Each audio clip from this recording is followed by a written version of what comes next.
Salut, c'est Franck Taluto. Pour ce 3e numéro de Dessous de Verre, le podcast qui parle foot en général et Saint-Etienne en particulier, je vous emmène à la rencontre de Pascal Feindeno, l'un des joueurs les plus doués qu'a vu passer le stade Geoffroy Guichard, mais dont les 4 années stéphanoises n'ont pas été un long fleuve tranquille. Ensemble, on a parlé de la Guinée, de son arrivée en France, à Lens puis à Bordeaux, de son lien avec Saint-Etienne, lui qui vit toujours à proximité, de son rythme de vie et de son avenir. Il a répondu à toutes les questions, ponctuant certaines réponses de son rire légendaire. Dessous de Verre, 3e numéro, c'est parti. Salut Pascal. Salut. Merci d'avoir accepté l'invitation de Dessous de Verre. De rien. Ça me fait vraiment plaisir de pouvoir discuter un moment avec toi parce que tu fais partie des joueurs qui m'ont régalé à Geoffroy Guichard, je dois le dire. Et d'ailleurs, j'invite toutes les personnes qui nous ont écoutés ensuite à aller voir. Il y a une compilation sur YouTube qui a été réalisée par l'excellente chaîne ASSE Memories où on voit pratiquement tous tes buts sous le maillot vert. Pascal, on se voit aujourd'hui dans un complexe de foot en salle près de Saint-Etienne dans lequel tu joues régulièrement. Et j'ai pu constater que ta cheville droite est toujours aussi souple.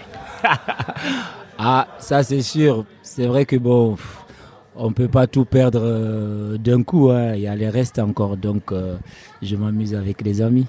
Au moment où on se parle, donc ça te fait 38 ans. Mais tu n'as jamais vraiment annoncé la fin officielle de ta carrière pro.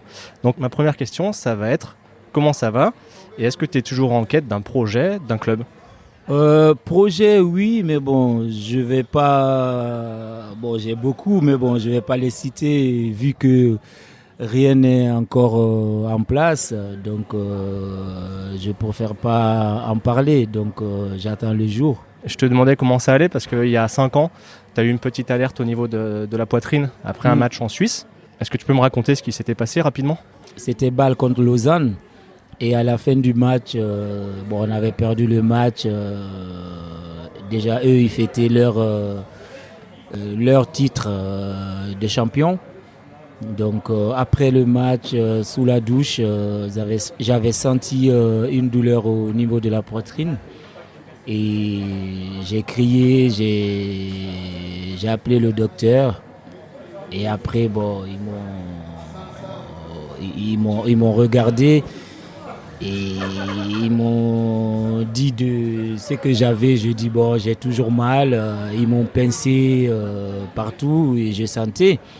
Donc pour eux, ce n'était pas grave. Et après, ils m'ont évacué directement à l'hôpital. Est-ce que tu as eu peur sur le moment ? Sur le coup, non. Sur le coup, non, parce que j'avais commencé à perdre la respiration un peu, mais bon. Je savais que il y a les docteurs à côté, donc j'avais un peu de confiance. Donc je me suis pas paniqué, je me suis pas laissé aller, je suis resté tranquille quoi, sans paniquer. Par rapport à ça, aujourd'hui, tu n'as pas de contre-indication pour le sport de haut niveau ? Contre-indication par rapport au club déjà en France, je peux pas jouer. En France ? Ouais, en France seulement je peux pas jouer vu que avec les assurances, j'ai testé une fois, j'étais parti en Lituanie, ils m'ont fait signer une décharge. Donc ça veut dire à l'étranger je peux jouer. Mais bon après ça traînait et à force d'entendre les gens parler, Pascal on t'aime beaucoup, il faut que tu arrêtes, ce que tu as c'est difficile, c'est dur. C'est dangereux, donc je me suis dit, parce que quand les gens ils commencent à parler comme ça, donc j'ai ralenti un peu. Donc j'ai pas pu continuer, donc pour l'instant je suis bien, tout va bien, donc c'est l'essentiel pour moi. Je suis en bonne santé. On est là ensemble pour parler de ta carrière qui a commencé donc en Guinée. Est-ce que tu peux me raconter déjà ce que représente le foot là-bas ? Le foot en Afrique, en Guinée particulièrement, c'est la fête. C'est la fête. Dans les rues, partout, c'est football. À jeune âge comme ça, c'est football partout. Et des fois même, ils oublient l'école pour aller jouer au foot. Et toi, tu as commencé comment là-bas ? J'ai commencé pareil dans les rues. Et après, moi, j'étais un peu surveillé dans la famille. Papa, maman, ils voulaient que j'étudie, je continue les études. Mais à un moment donné, j'ai pris un autre chemin. Papa, c'est un psychologue. Il me disait les deux, ils peuvent aller ensemble. Mais moi, je ne comprenais pas. Donc, j'ai commencé à faire les deux. Après, j'ai abandonné. J'ai tracé ma route avec le football. À quel âge tu t'es rendu compte que tu avais un truc? Mais je dirais, parce que j'ai commencé depuis tout petit à 5 ans déjà avec mon papa dans la cour, parce qu'il a été footballeur aussi. Il a été gardien lui. À un bon niveau aussi Bon, en Guinée, c'est des inter-écoles ou inter-quartiers. Bon, il n'a jamais été international ou il n'a jamais été un étranger pour jouer. Donc c'est avec lui j'ai appris quoi. C'était mon premier entraîneur. Tu parles de ton papa. Vous avez des prédispositions non, dans la famille? Parce que tu as tes petits frères aussi qui ont joué à bon niveau, notamment Simon qui est pro et international. Oui, toute la famille. On aime le football, on aime le sport tout court.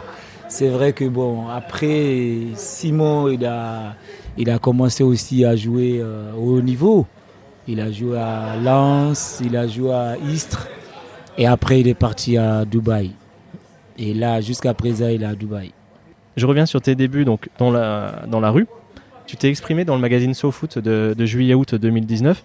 D'après ce que tu racontes, physiquement, ça avait l'air rude, costaud. Ah oui, il faut être costaud parce que quand tu es jeune, déjà, quand tu es bon aussi, on te fait jouer avec les grands. Donc, tu es obligé d'être vigilant parce que ça va vite.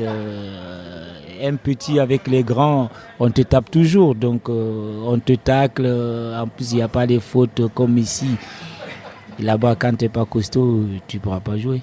Alors, justement, est-ce que tu peux raconter ce qu'est un missionnaire là-bas? Ça m'a fait beaucoup rire. Mais il y a des missionnaires partout là-bas quand tu joues.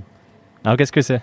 Ah, ben, missionnaire, c'est par exemple, on dit il faut marquer Pascal. Donc, Pascal, c'est au début, à la fin du match. Marquage strict. Tu vas pisser, il ira avec toi. Tu vas boire l'eau à la touche avec toi. Donc, tu respires pas. Donc, c'est des missionnaires. C'est rigolo, mais c'est vrai. C'est pour éviter les coups que tu as développé la technique qui est la tienne? Pour moi, oui. Parce que, bon, il faut savoir éviter. Après, des fois, quand tu n'as pas le choix, tu prends. Hein. Mais bon... C'est vrai que ça te forme à éviter les coups. Et tu deviens attentif, intelligent en plus, quoi, en un mot.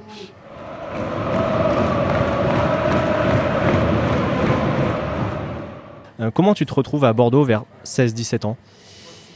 Déjà, on avait un tournoi au Portugal avec les cadets. Et j'ai été repéré par Lens d'abord. Je suis passé par Lens avant Bordeaux. J'avais fait 3 semaines, mais le climat, ce n'était pas ça. Je venais d'arriver, donc c'était en plein hiver, donc c'était un peu chaud pour moi pour jouer sous la neige. Et à l'entraînement, c'était dur pour moi de marcher à pied pour aller sur le terrain. Donc, il y avait la neige et ma tête, ce n'était pas ça. Donc, il me voulait quand même. Hein. Il voulait me prendre, mais ma tête n'était pas là. Ma tête, c'était de rentrer en Guinée, au soleil. Et après, je suis parti. À Paris, chez mon oncle, je suis resté là-bas et les Bordelais ils se sont renseignés où il est parti parce que j'avais fait un bon tournoi au Portugal. Il y avait beaucoup de dirigeants, beaucoup de recruteurs. Donc c'est là-bas que Bordeaux, ils ont appelé pour se renseigner où il est parti Pascal. Et après, ils ont appelé mon oncle. Donc de Paris, je suis monté à Bordeaux. Et à l'aéroport, il y avait Patrick Battiston et Marius Trésor qui sont venus me chercher à l'aéroport. J'ai dit, mais c'est pas possible parce que je voyais à la télé. Ah, c'est des légendes de Bordeaux, de l'équipe de France. Donc j'étais un peu surpris et ça m'a donné encore la force de continuer. Et après, une fois arrivé à Bordeaux, le climat, ce n'était pas pareil, c'est sud-ouest. Et voilà, je me suis adapté rapidement. Par rapport à ce que tu me disais tout à l'heure sur ton papa qui voulait que tu fasses des études, comment ta famille a réagi sur ces propositions d'aller jouer en France ? Ben, après, bon, déjà, pour jouer en France, ce n'était pas sûr parce qu'on était parti pour un tournoi au Portugal. Après ce tournoi, on allait revenir en Guinée. Et moi, j'ai eu la chance, sur 30 personnes, 30 joueurs, ils m'ont fait garder ici, donc je ne pouvais plus descendre en Guinée. Tu n'es pas retourné en Guinée alors ? Non, c'est pour ça. Donc c'était un peu difficile au début. Et c'est vrai que bon, tous les soirs, quand même, je pleurais un peu. Voilà. Et après, je me suis adapté. Parce que tu logeais au centre de formation ? Ouais, j'étais au centre de formation du Hayan. D'accord. Bon, le grand public t'a quand même découvert assez vite. Ce que tout le monde connaît, tu as 18 ans, 3e entrée en Ligue 1 et tu marques le but du titre de champion de France pour Bordeaux. Oui, déjà bien avant, parce qu'à moins de 17, je marquais pas mal de buts. J'avais fini meilleur buteur, je crois, dans mon club et dans mon équipe. Et on avait fini champion aussi de France à moins de 17. Et j'étais avec Mathieu Chalmé, qu'on connaît, Nicolas Sanoun. Et il y avait Hervé Bunier aussi. Donc on avait fini champion et on avait perdu, si je me rappelle bien, contre Saint-Etienne ici, à l'Etra, en Gambardella. On avait perdu 6-0. Un score mais incroyable, lourd.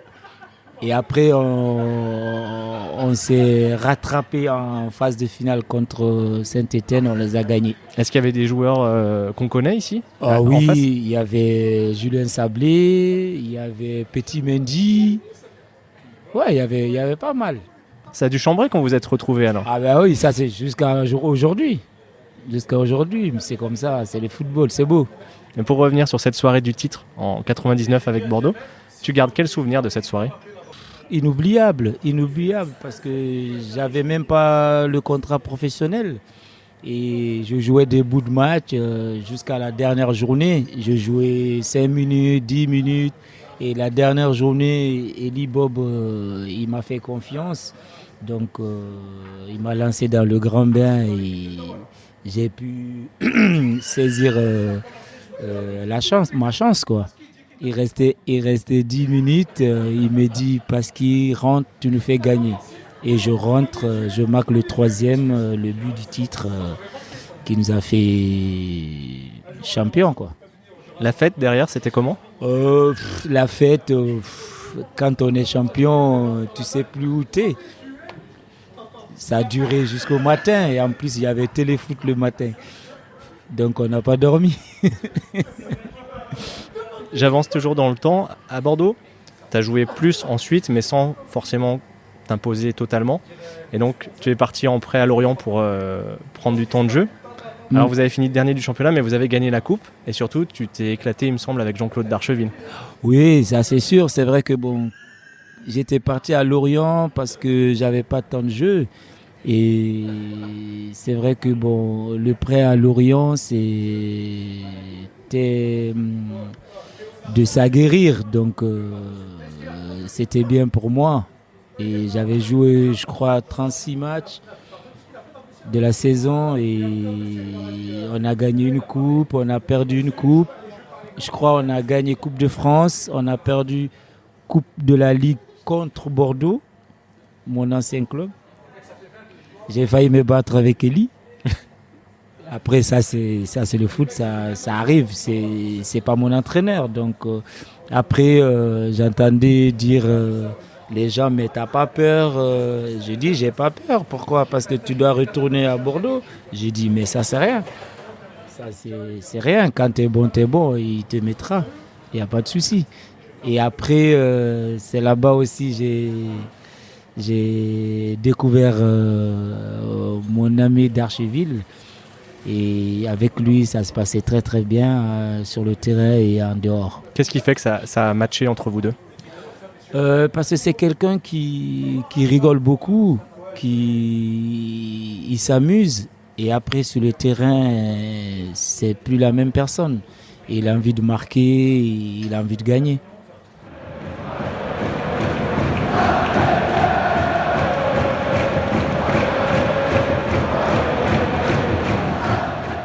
Après 2 années pleines à Bordeaux, en 2004, tu signes à Saint-Etienne, qui venait juste de remonter en Ligue 1. Pourquoi est-ce que tu avais accepté de venir ici ? C'est par rapport à Eddie Bob, en fait. Comme il m'avait eu à Bordeaux, et quand il a signé à Saint-Etienne, il a pensé à moi. Et après, moi, forcément, ma tête, je me disais, c'est lui qui m'a lancé dans le grand bain. Et pourquoi pas le suivre ?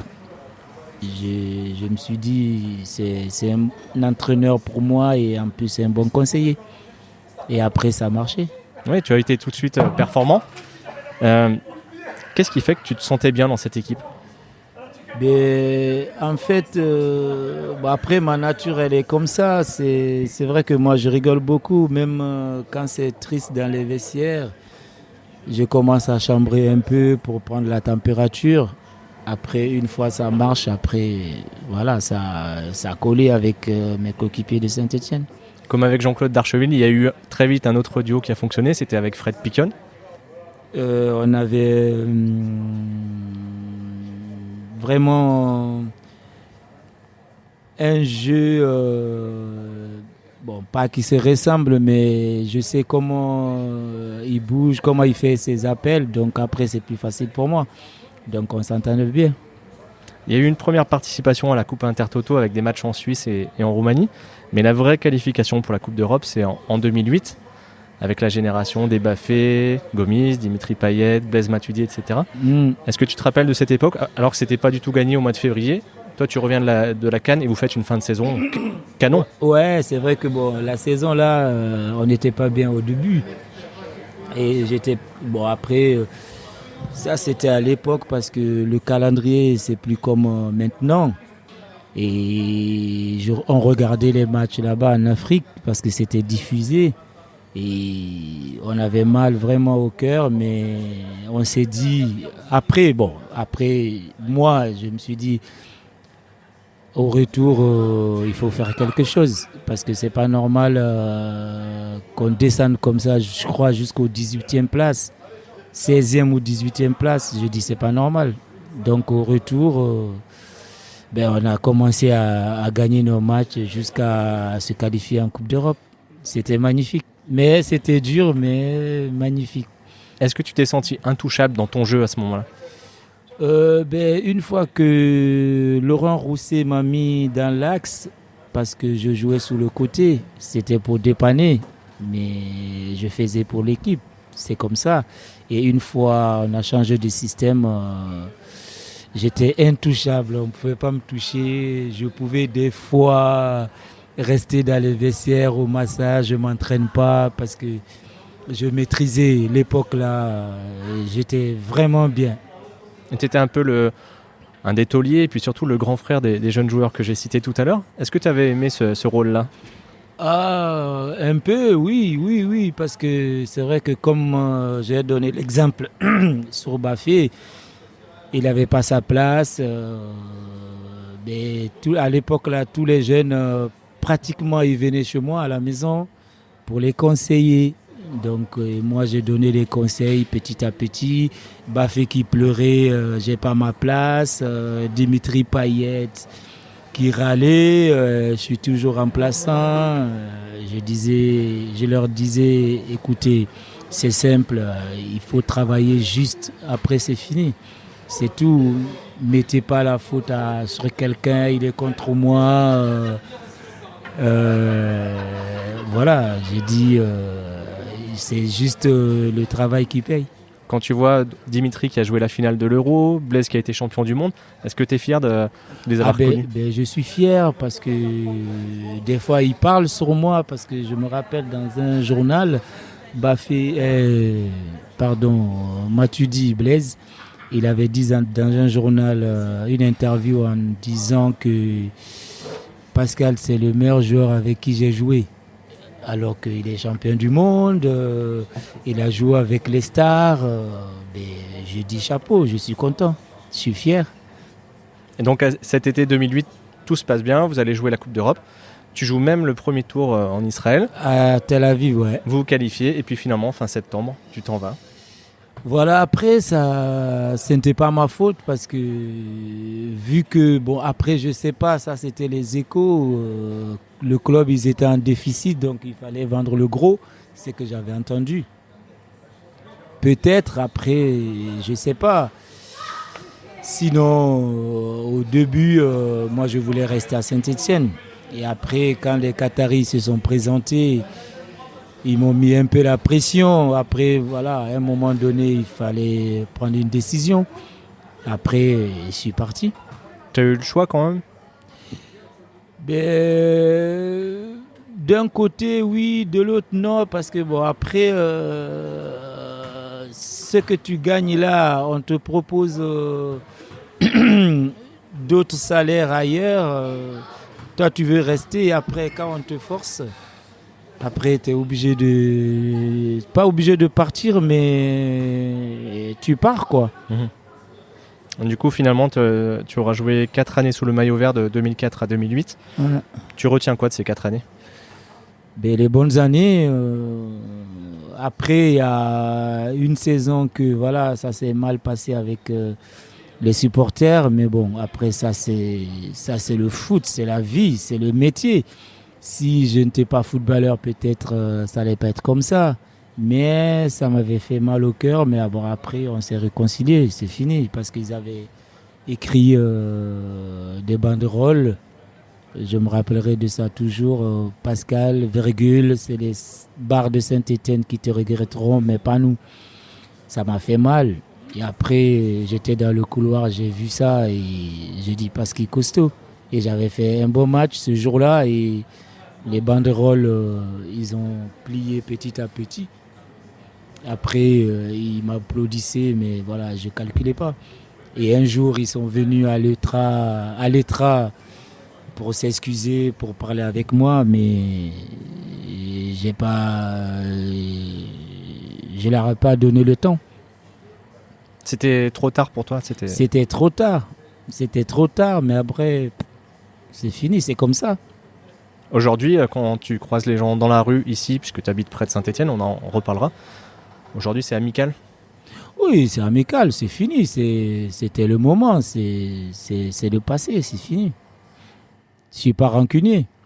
Puisque tu parles de cet épisode, c'est l'occasion de parler d'hygiène de vie. C'est un reproche qui t'a été souvent adressé. Après, ça, c'est leur opinion.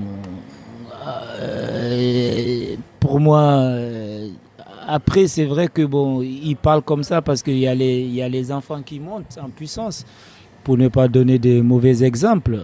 Sinon, après, chacun a sa mode de vie. Tu es bon sur le terrain, tout va bien, ça va. Ils veulent que ça. Alors, s'ils ont ça, pourquoi ils cherchent d'autres choses? Mais bon, après, on n'est pas tous pareils, c'est comme ça, c'est la société. Toi, tu te vois comment en tant qu'athlète de haut niveau, mais aussi en tant que personne qui a besoin de vivre? Mais c'est la vie, tout ça, il faut vivre aussi, hein. Il ne faut pas rester seulement concentré sur le football. Après, voilà, il faut vivre aussi. Et tu vas me dire, je ne vais pas manger McDo à la maison. Mais enfermez-nous au centre, comme ça, vous nous donnez tout ce qu'il faut, tout ce qu'on demande, c'est tout. Ça, c'est la vie. On dit des fois, il ne faut pas aller au restaurant à la veille des matchs, il ne faut pas sortir. Non, je trouve ça... Certains, comme Souleymane Diawara, ont déjà expliqué que eux, s'ils ne sortaient pas, ils n'étaient pas bons. Oui, j'avais écouté son interview là, il y a pas longtemps, je crois. Et l'entraîneur lui avait dit, tu vois, quand tu sors pas, tu n'es pas bon. Maintenant, tu sors, tu es bon, donc continue à sortir. Je crois, c'est ça. Hein. Mais d'ailleurs, au final, au moins sur tes années stéphanoises, tu as été très peu blessé. Ouais, c'est vrai. Mais on me dit ça souvent aussi, que parce que toi, tu te blesses pas souvent. Je dis quand même, un peu quand même. On ne peut pas finir une saison ou deux sans se blesser, quoi. Un petit peu. Mais c'est vrai que j'ai pas encore eu de grosses blessures. Je touche du bois. Comment tu l'expliques? Ah, mais je dirais quoi? Comme il parle sur moi pour l'hygiène, donc c'est l'hygiène.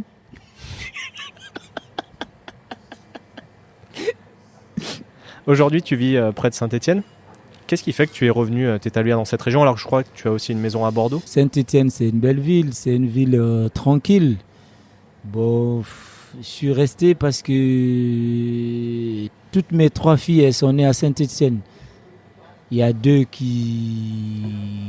elles étaient à l'école ici, il y a une à Bordeaux, donc l'école, je ne voulais pas changer d'école, parce que si j'allais à l'étranger, peut-être dans leur tête ça va changer, elles vont apprendre français, anglais ou ça dépend le pays, je vais partir. Donc j'ai gardé la maison ici. Et à chaque fois, je partais à l'étranger, je venais quand même pendant les vacances. Donc après, maintenant, je suis moitié stéphanois.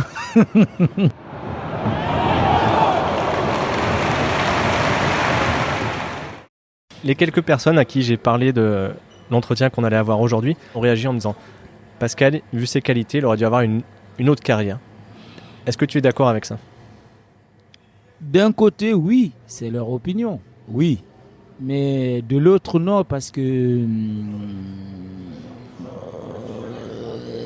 ça allait être comme ça. Mon trajet du footballeur, ça allait être comme ça. Peut-être aussi, si j'avais pas eu mon problème au cœur aussi, peut-être j'allais partir aussi quelque part dans des grands clubs. Ou avant, déjà, quand j'étais à Saint-Étienne, il y avait des grands clubs sur moi. Ils ont jamais voulu. C'est-à-dire que tu as eu des touches? Je crois, il y avait Liverpool sur moi. Et à un moment donné, j'étais en sélection, je crois. Il y avait un match amical ici, Saint-Étienne-Barcelone. Il y avait Rijkaard comme entraîneur au Barça. Il paraît qu'il avait demandé aux dirigeants qui voulaient voir leur numéro 10, leur milieu de terrain, Pascal. Donc je n'étais pas là, donc ce n'était pas mon jour. Et Jérémy Janot, à l'époque aussi, il m'avait confirmé. Toi, si tu avais eu carte blanche, est-ce qu'il y a un championnat ou un club, des clubs qui t'auraient intéressé? C'était l'Espagne, moi. Parce qu'on me disait, même moi je voyais que j'avais un jeu espagnol. Technique, rapide, vision de jeu. Terminé. Ça t'aurait plu, ça? Oui, parce que je ne cours pas beaucoup, donc je fais courir. C'est plus simple. Et puis le climat est plus chaud? Encore aussi. Bon, au final, pour l'instant, tu as joué et vécu dans pas mal de pays. La Guinée, la France, le Qatar, l'Arabie Saoudite, la Turquie, la Suisse, la Lituanie. Qu'est-ce que tu as aimé dans ces expériences? J'ai tout aimé parce que on m'a toujours dit pour connaître du monde, pour connaître beaucoup de choses, il faut voyager. Donc avec ça m'a permis de voir beaucoup de choses, de réfléchir à la vie, de vivre tout simplement. Et au niveau foot, où est-ce que tu t'es le plus régalé? À l'étranger? Ou en France? En France, à Bordeaux. On a fini champion. J'avais 10 minutes de jeu dans les jambes. C'est magnifique, c'est la classe. J'ai remarqué que tu as souvent porté le numéro 14 dans le dos. Est-ce qu'il avait une signification pour toi ou c'était un hasard? Non, pas du tout. C'est le hasard parce que j'avais le 27 quand papa y partait. On m'avait donné son numéro 27. En plus, avec le numéro 27, j'avais été champion de France. Et après, François Grenet, il avait 14. Et quand il est parti, j'ai pris le numéro 14. Et avec ce 14, c'est resté.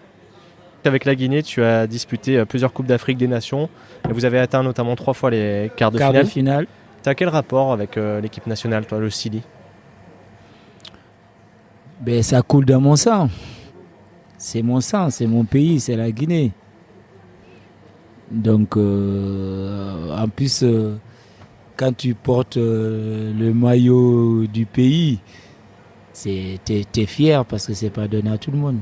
La CAN, c'était comment? Ben, la CAN, c'est toujours difficile pour les Africains. Moi, je dirais que c'est notre Coupe du Monde à nous parce qu'on ne se qualifie jamais en Coupe du Monde. Donc, sur ça, il faut déjà qu'on travaille un peu plus pour gagner la CAN, mais ce n'est pas facile. À chaque fois, on s'arrête en quart de finale. Là-bas, tu es une véritable star. Star, je ne dirais pas ça. Après, ça, c'est la tête des gens. Mais bon, ça fait plaisir quand même. Ils disent ça parce que personne n'a battu encore le record. Donc, moi, je suis fier de ça. Je suis content. Meilleur buteur et plus de sélections. Donc, alors que j'ai commencé en 2000 la sélection. Donc, déjà, il y avait beaucoup derrière. Bien avant moi. Et je bats le record à tout le monde, donc c'est une fierté pour moi. J'ai trouvé plusieurs chiffres, justement, 80, 90 sélections. Tu connais le nombre exact? Même moi, je ne sais pas, parce qu'ils écrivent 80 sélections et 30 buts. Mais bon, pour moi, j'ai fait mieux. J'ai fait mieux parce que même les matchs amicaux, quand c'est sélection, c'est compté. Donc, à mon avis, je suis à 100 et quelques. Et but, peut-être plus aussi. Tu continues à suivre de près ce qui se passe autour de la sélection nationale? Oui, même hier, je parlais avec les amis de la Guinée. Et moi, j'avais parlé aussi la dernière fois avec un entraîneur français, Christian Payan. Et il me disait si on le prenait, il allait venir avec moi. Et j'allais venir avec lui. Dans quel rôle? Il m'avait dit entraîneur adjoint. J'ai dit non, je n'ai pas mes diplômes encore. Il dit entraîneur adjoint en même temps que conseiller. Parce que tu connais la Guinée. Je dis, je préfère conseiller. Il m'a dit, il n'y a pas de souci. Donc, il était sur la liste. Mais là, ils ne l'ont pas pris. Ça t'intéresse? Pourquoi pas? Oui, parce que je veux que le football guinéen évolue. Parce qu'on est trop en retard par rapport aux pays limitrophes. Le Mali, Sénégal, on est encore loin. Qu'est-ce Donc qui manque?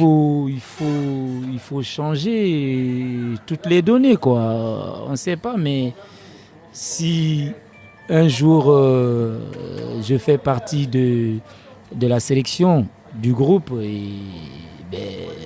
on essaiera de nettoyer, quoi. Qu'est-ce qui manque à cette équipe? Bon, après, ça fait un moment quand même. Je ne suis pas rentré dans le groupe pour voir ce qui se passe, mais j'entends. Et quand j'entends, ça me fait toujours mal au cœur parce que à notre époque, c'était un peu bordélique, mais voilà, il n'y avait rien à temps. Les avions, des fois, ils nous mettaient sur la liste d'attente. Des fois, on dormait à l'aéroport. Voilà, maintenant, ça a changé. Donc, il n'y a plus ça. Donc, ça commence à aller petit à petit. J'allais te poser une question justement par rapport à tes anciens coéquipiers. Il y en a beaucoup qui se sont reconvertis, soit comme entraîneur, soit comme adjoint. Voilà, que ce soit Jérémy Janot, Papus Camara, Fousseni, Diawara, Laurent Batles. Et tout à l'heure, tu me parlais du fait que tu n'avais pas tes diplômes. Est-ce que c'est quelque chose qui t'intéresse? Ça ne m'intéressait pas. Maintenant, oui, parce qu'à chaque fois, déjà, comme je disais tout à l'heure avec la Guinée, je dis si j'avais mon diplôme, mais pourquoi pas? D'office, en plus pour moi, d'office, si je me présentais, mais je n'ai pas de diplôme. Et là, avec ça, donc, ça va me travailler la tête pour passer des diplômes. Dans quel rôle tu te verrais bien? Ben, adjoint pour commencer, je regarde comment ça se passe parce que c'est pas facile. Mhm. Déjà, sinon, tu attaques avec les jeunes d'abord. Sinon, voilà, les grands, ils sont... Voilà, c'est comme toi, c'était gars, donc c'est un peu difficile à les gérer. Mais en commençant par les petits, et après, voilà. Je citais le nom de Jérémy Janot, c'était pas innocent. Il a sorti un bouquin récemment, je sais pas si tu es au courant, pour raconter son parcours. Ah non, j'ai pas vu. Est-ce que c'est quelque chose qu'on t'a déjà proposé? Est-ce que ça t'intéresserait? Parce que j'imagine que tu as des choses à raconter. Oui, on m'a déjà proposé une fois. Au début, j'avais dit oui. Et après, j'avais demandé à mon papa avant qu'il meure.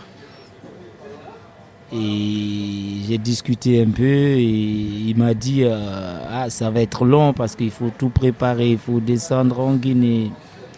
J'ai dit mais il n'y a pas de souci. J'ai discuté avec mon papa et après à un moment donné, voilà, comme ça a duré, j'ai dit bon, stop, c'est bon. Et après on a arrêté, donc on n'a pas continué. Est-ce que tu étais On n'a prêt? même pas commencé, donc. Tu étais prêt à raconter des anecdotes? Bah oui, ah oui. Ah oui. Alors ça va être le mot de la fin. Est-ce que tu peux nous en raconter une que tu as vécue ici quand tu jouais à Saint-Étienne?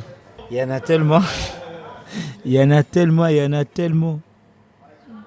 Bon, après, c'est vrai que bon, quand on s'est qualifié en Coupe d'Europe, on disait 26 ans d'absence, je crois bien. Hein. Donc moi, j'étais dans le lot, donc j'étais content. J'ai dit au moins, voilà, il y a quelque chose. Tu as laissé une marque. J'ai laissé une marque, voilà. Pascal, merci d'avoir répondu à toutes mes questions. Merci à vous. Et à bientôt. À bientôt.